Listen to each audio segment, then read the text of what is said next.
commonly see mission and vision statements put together on a website, and these are under the About Us, where we read about what a company does. So the mission statement talks about what the organization does. What was this organization formed for? What are the tasks that it's supposed to complete?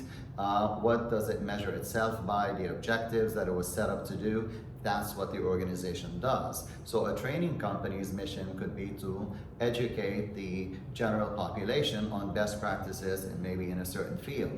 The vision statement, however, talks about where the organization sees itself in a few years, and typically in 2, 5, or 10 years, and sometimes even longer than that. So many organizations will put out a vision statement on their website, and that vision statement is kind of like high level, generic, doesn't really speak to what the organization really looks to do, and they kind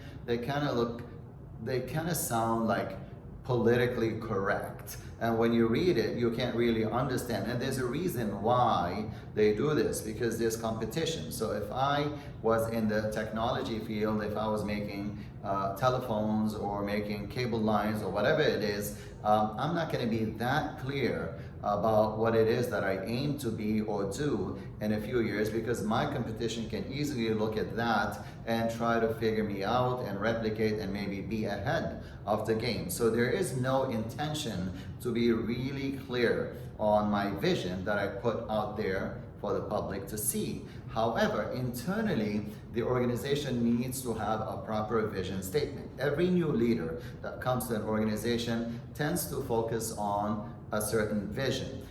When the leader changes, a new leader comes on board, they tend to have their own vision of where this organization is going. Vision statements are critical to success of an organization. The organization as a whole, including its top middle managers and the lower level, the employees and everybody in the organization, needs to feel that the leader has a vision, that they have their sights set on getting somewhere. If they feel that the leader is lost, is just fumbling, jumping around, from place to place, making a decision today, canceling that decision tomorrow, coming up with something else later, they lose motivation, they lose steam, and you don't see that much of a productivity. So it's very important that an organization's leader has the vision for the organization. Now that's for the leader of the whole organization, but what about departments? What about units? What about yourself? Everybody needs to have a vision for their own unit, section, or department, because the team needs to be guided as to where they are headed. So let me explain quickly what a vision statement really means. Other than what you see superficially on the websites, because we don't want to give our secrets away, this is what a vision is supposed to be. And I'm just going to give you a little bit of a scenario, maybe try to visualize this for you. Imagine you are in the year 760 BC, before Christ, right? 760 BC, and you are in a forest, right? Uninhabited forest, and you have access to a time travel machine. And you go into this time travel machine and you set it for 40 years later. So you're at 760 BC and you set it for 40 years later. So that's not going to take you to 800 BC if you did the math. It actually should reduce it. It should take you to 720 BC. All right. So then you go into this time travel pod, you do all the settings, you do it for 720 BC, which is 40 years from now, all right? And you want to see the future. So the time travel machine does its thing, and then at some point it says ding, just like a microwave, and it says, you're there, you're at 720 BC. And then the door opens, steam comes out, and you come out like an alien, right? Like we see in the movies, and you look around. What do you expect to see? You're probably going to see the same forest. The same forest, same trees, probably different birds, different little animals in there, right? Not much is going to happen. You're in a forest. You're in the year 760. From 760 to 720 in an uninhabited area, nothing is going to happen. without any actions, without deforestation, without construction, building roads, or man interference in that land, that forest is going to be exactly as is. So 40 years would pass by and you wouldn't see a single different thing. You might recognize a different bird that this wasn't there before, but pretty much everything's going to be the same. And you know what? That's the case for a lot of organizations. 40 years go by and nothing really changes. Well, this is if you survive 40 years. Let's talk about 4 years, just a single 4, or 2 years, or 3 years, 5 years. You probably know of organizations that have been around for a few years and nothing has really changed. All the problems they had, all the technology weaknesses that they had, all the things that they missed, all the misinformation they had, all the bad decisions, delays, and so on, chaos, confusion, you find that they still exist. Why is it that they still exist? Well, you know, in that time travel pod, you went in, you went out, nothing has changed along the way. So let me use that as the basis for how we explain the vision. All right?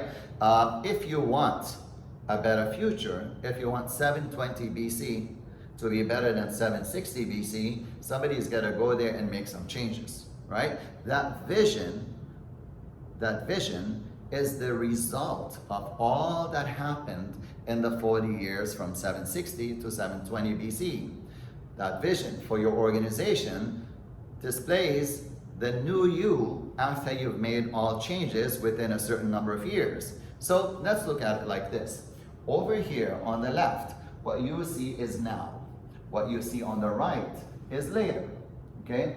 So from now to later, now I can assess where I am. I can look at my current state, and my current state, to make it easy, I have to assess the people that I have, and that means how many I have, what skills they have, how well they work together, their motivation, their caliber, their certification, and their geographies, where do they work, which locations, and so on, right?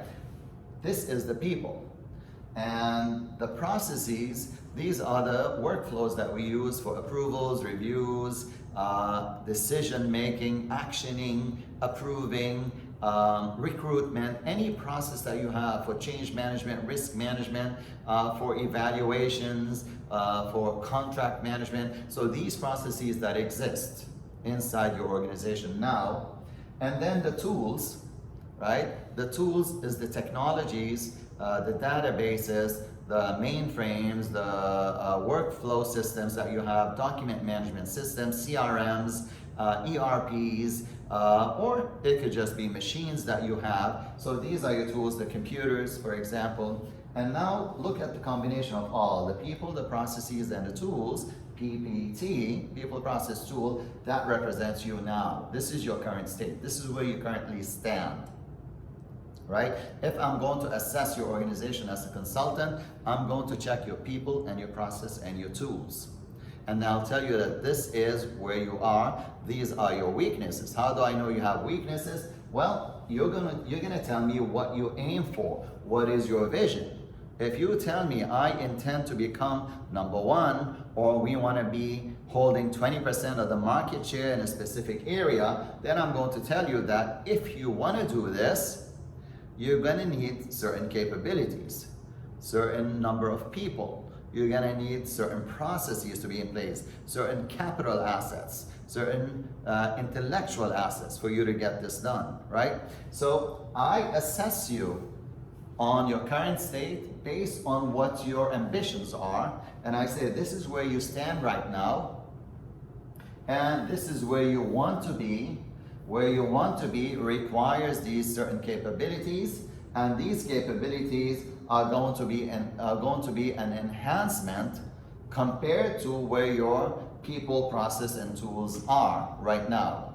So if the number of people isn't sufficient, or isn't qualified, or isn't well gelled together, they don't work well together, if they don't bond well, if they have no motivation or no skills, then along the way, these plus signs that you see are the actions that you will need to take with regards to the people to optimize or enhance or change their capabilities. And if you can do that, then you're more equipped to be at that future state that you want to be. But it's not just about people. As we mentioned, there's processes and tools. Your processes may also need optimization, enhancements, or changes. Your tools may need updating. They may need upgrading, scaling up. So what you have to do is determine, what does your future state require for people, process, and tools? Where are you right now for people, process, and tools? And put a vision that is realistic to be achieved in 2, 5, or 10 years, and say in 2 years, in 5 years, or in 10 years, this is where I aim to be. And when you say that, think about all that it's going to require along the way for optimization, enhancement, and changes, which incidentally are going to happen via projects and initiatives that you have to run on a timely basis, which is what they call strategic plan, right? So you have to develop a strategic plan that would help you successfully move your caliber or your capabilities from where it is right now for people, process, and tools to some future enhanced, optimized people, process, and tools. And when you write your vision statement, this is internal. When you give your team your vision statement, involve them, let them agree with you that we can escalate our people, process, and tools, enhance them to that level, and put a reachable, achievable vision that the team can stand behind, that is believable to them, that is relevant to your organization, that fits within your mission statement. And along with that, encourage the team to support you in coming up with the actions that need to be taken between now and then so that your vision becomes a reality.